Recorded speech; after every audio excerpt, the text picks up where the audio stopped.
প্রাণপ্রিয় নেত্রী দেশনেত্রী বেগম খালেদা জিয়ার সুস্থতা কামনায় এবং তার বর্তমান পরিস্থিতি দেখার জন্য আমি এসেছি।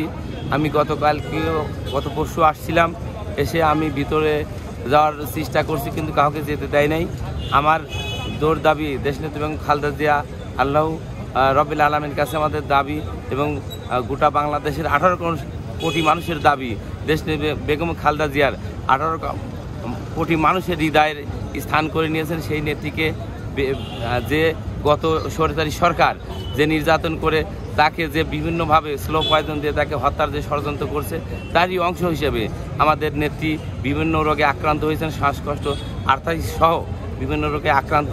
আমরা দেশবাসী দাবি করছি তাকে দ্রুত উন্নত চিকিৎসা দেশের বাইরে নিয়ে তার দীর্ঘ আয়ু কামনা করছি এবং আমাদের আগামী দিনের প্রধানমন্ত্রী রাষ্ট্রনায়ক তারেক রহমান এদেশে কেন আসতে পারতেছে না, জনগণের মধ্যে ধোঁয়াশা সৃষ্টি হয়েছে।